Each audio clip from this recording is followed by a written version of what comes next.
cases often and what we do and how we work them. But in the past, as far as rape kits, they used to do rape kits back in the mid-'80s, up until present. But back then, the technology was not what it is today. We basically, if we did not have a suspect that we could match a blood typing to, then really it didn't do us any good. Well, with technology and new innovations, new technology with DNA testing, it's gotten better and better and better, as you all know. We've just evolved into a much stronger evidence-based system of going back now and resubmitting some of these old cases in our DNA database. In this particular case, this is a 1988 case in which the sheriff's office was called to an address on Nelson Road, where the victim stated that she had been raped, that somebody had come in through a window of her house, beaten her, knocked her unconscious.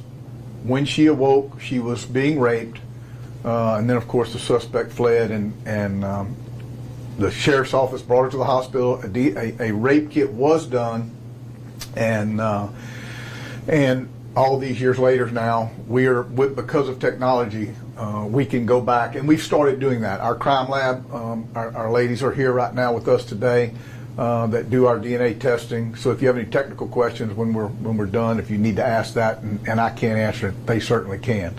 But we've gone back now, and we're taking cases, and we're just resubmitting them. We're running them through the database. We're swabbing. You also have to understand too, the amount, again, the machines and everything are so much more sophisticated, not so sensitive, or more sensitive, however you want to say it.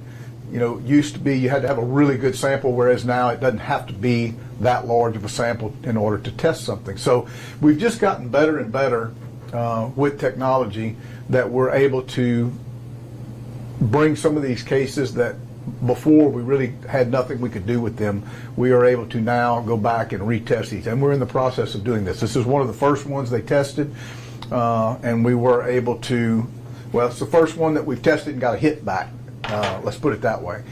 Our crime lab, our special victims unit have been working very closely together to start testing these old rape kits, which we have, and they're still stored, they're still evidence, and they've been stored appropriately enough that we can still use them. They're good DNA tests. So I'm very pleased with the work they're doing to go back now and try to bring some of these cases, hopefully bring some justice for some of our victims that may still be out there. And because technology wasn't there then, there was no DNA database. If we didn't have a suspect, there wasn't a whole lot we could do. Whereas now, we don't need a suspect unless, well, I say we need a suspect, but if they were entered into CODIS, which is the national database, for any major crime that they've been entered for, then we can't get a hit back now on some of these. So, I don't know that we're going to, obviously, everyone's going to show a hit, but certainly it's promising that one of the first ones that we start working on does. So, with that said, D'Artagnan Bro, 57 of Lake Charles, has been arrested. We obtained a warrant. We talked about last week, we met. I know that they've been meeting before they met with me. They were able to get a warrant based on the evidence that we have, and he was charged with aggravated rape with a bond of $950,000 set by Judge Fazio. He has several arrests. His criminal history includes some prior rape arrests, soliciting for prostitution, drugs, DWIs, and an aggravated rape. So he's got somewhat of a lengthy criminal history, and although he was able to, I think the aggravated rape, he was actually found not guilty. And then the other one, if I understood correctly, the victim just didn't want to testify anymore and didn't want to have anything to do with it. We do believe that the victim in this particular case is going to move forward with us, and hopefully with this, with the DNA testing, we can get a conviction on him. So, with that, I'll open it up for questions. I think that pretty much covers the history of where we are and what we're doing. and this holds true for murder cases that we've had. You know, there's things we can do now, and we have gone back in many of our old cold case murder cases and attempted to do some DNA testing. It's kind of, I'm going to tell you, in talking with our DNA analyst, you have to understand that we've evolved so much technologically, that when you go back and look at old crime scenes, they didn't wear gloves and everything. Unless it had blood on it, they didn't wear gloves to pick up evidence and things. So some things that we want to go back and test, we actually have to have the deputy that were there at the time, if they're alive and they're here, we have to have them to be able to compare, make sure it's not their DNA that was on the article that we're trying to test. So it's not as easy as you would think it is to go back on some of these cases, but unfortunately back then we just didn't have the technology, and they don't use the precautions that we use today in gathering evidence. In today's gathering, I mean, they wear Tyvek suits and gloves, and I mean they take all the precautions they can to preserve anything in a crime scene so that cross DNA, I guess that's what you call it, doesn't contaminate from the deputies themselves our crime scene. So it's just a different time from the 80s, 90s, and now into 2023, and it's great. It helps us in many, many ways, but doesn't mean it's foolproof either. Now these rape kits obviously are done at the hospital just like they've always been done, so they're a little more foolproof than articles of evidence that we may find at a different type of crime scene, if that makes sense. I'm just trying to explain to you the whole picture of how we have transformed from then to now and the difference that it makes. We're just very, much more cautious now in gathering evidence than we ever were in those days. Not because they didn't know what they were doing, we just didn't have the technology back then that we have right now. So with that said, I'll open it up for any questions.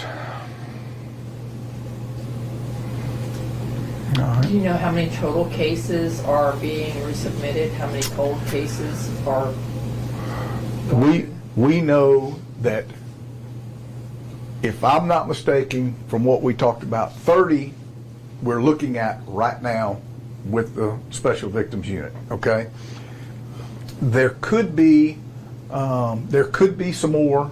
We just have to take them one at a time, and we're going back and looking at them and looking. You have to look at, do we still have a victim? Are they alive? We just have to go back and look at the whole, so we don't clog the system up too much without. I mean, we're going to look at all of them, but there's probably another 50 that we have in storage, but we don't know if they're eligible yet. So yes, there are more. Another 50, 30. So 30. Victims unit. So the Special Victims Unit is the unit that looks at any sex crime related cases, and then of course our crime lab does our DNA testing, and so they work very closely together with these rape kits, the old rape kits we have. The sex unit starts looking at suspects. Are they still alive? Are they still around? If we get a suspect, is the victim still around? Can we find them? Are they willing to cooperate? It's just a little harder than when you're talking about 1988. You're talking about almost 30 years ago. So, well, it is 30 years ago. So over 30 years ago.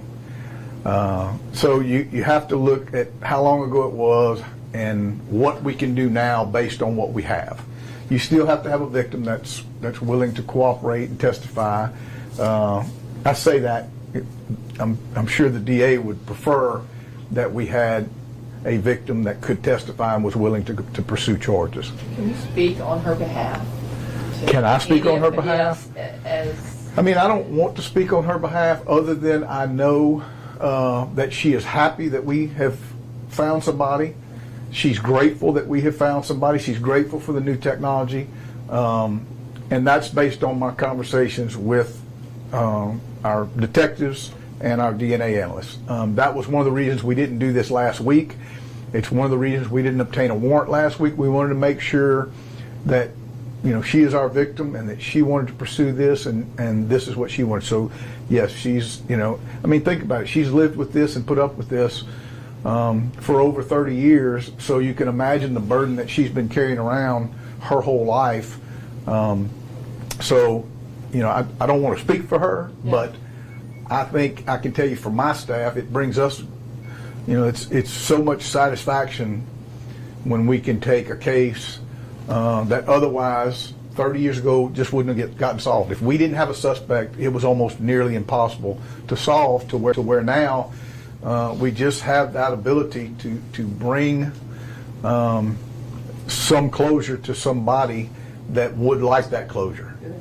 Again, a lot of years have passed. I'm sure it opens up a lot of old wounds for this person, and for them, the courage that it must take to say, yes, I want to, it's got to be a great burden on them. But I applaud her for doing that. So. Can you talk a little bit about the process from, selecting a kit for retesting to, in the case of a match, an arrest, specifically this case? Well, I don't know if I could specifically. I don't know if Monica, if you want to, or I know that they take a rape kit. Monica, I think you'd be better off with that. Monica is our DNA analyst that does that. So we were able to do a search of all cases at CPSO that had forceful or aggravated rape, so they didn't have statute of limitations. And in this case, the oldest case we had on file was from 1987. So we essentially just started the oldest and worked our way forward. So in 1988 was our first hit. So that's really where we're doing. We're doing chronological at this point until we are advised otherwise. That's really our goal at this point.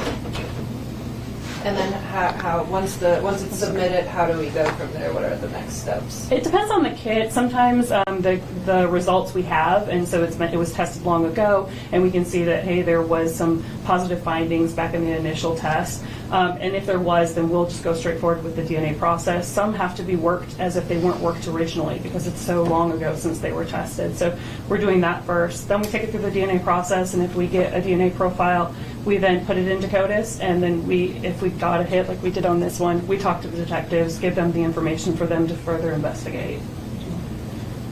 And in this case, what were the following steps after that? Say that one more time. In this case, what were the steps that followed after that? Well, the steps that were followed after that, after she got a positive hit from CODIS, we started doing a workup on our suspect, where he was, where he lived, his criminal history, which showed some other, at least sex crime, whether he was convicted or not. It did show other sex crimes.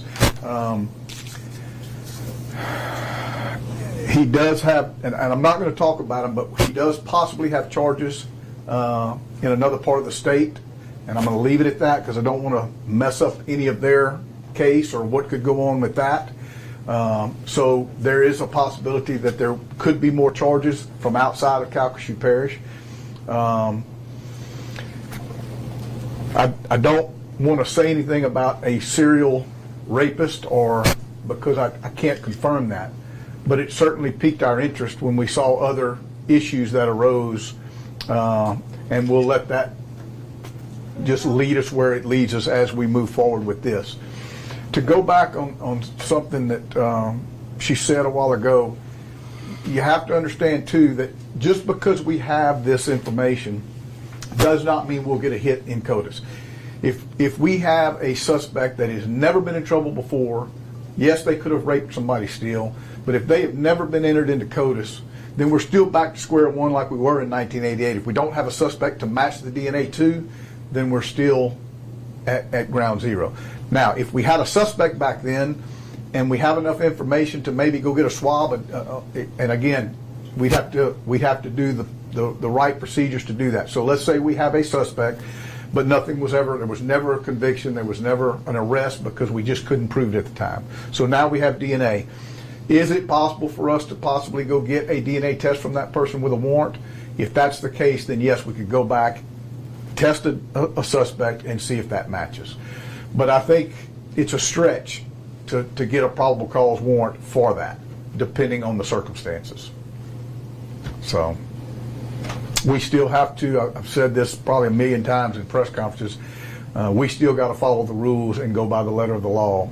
You know, we can't cheat the system in any way, shape, or form just because we want to try to catch somebody. We have to make sure that we follow the correct procedures, and then we have enough probable cause to do whatever it is we're going to do, whether it's get a search warrant, whether it's going to, you know, whatever that procedure is. So the case just may lack enough evidence to get that so-called warrant. So I'm just giving you some examples so that you could understand kind of the situation that we're in. These are, again, 30-something-year-old cases, so we have to go by what we have in the reports, in our evidence, in the form of DNA, and then what we have in the present, what's available to us in the present that could fit, whether it be getting a warrant or anything. So, if that makes sense. And that process involves, I don't know, starting the It's just a lot of collaboration between the DNA testing, between the detectives, between who wrote the report at the time and how detailed was the report, what information they were able to get off of that report. Obviously, the more detailed, you know, if there's something in that report, for instance, a suspect, that would give us enough information to get a legitimate warrant for a DNA swab, then we could go after that and do that. It's just whether that's in there or not. So. First CODIS hit after running all of 1987 and starting on 88. You want to go into numbers? So- I'm making sure I didn't. But we just started this, so Just started it. So it's just only in this. general, She just started in started. 87. This is the Okay. second one, and we Yeah. got a hit on it. That's The what first So- one didn't have a hit. So. Yeah, you heard that. The first one we did not have a hit on. So there was an 87 case, no That- hit. there was no hit. First 88 case, or there's one 88 case. Yes. But they've got 30 possible cases that they're going to.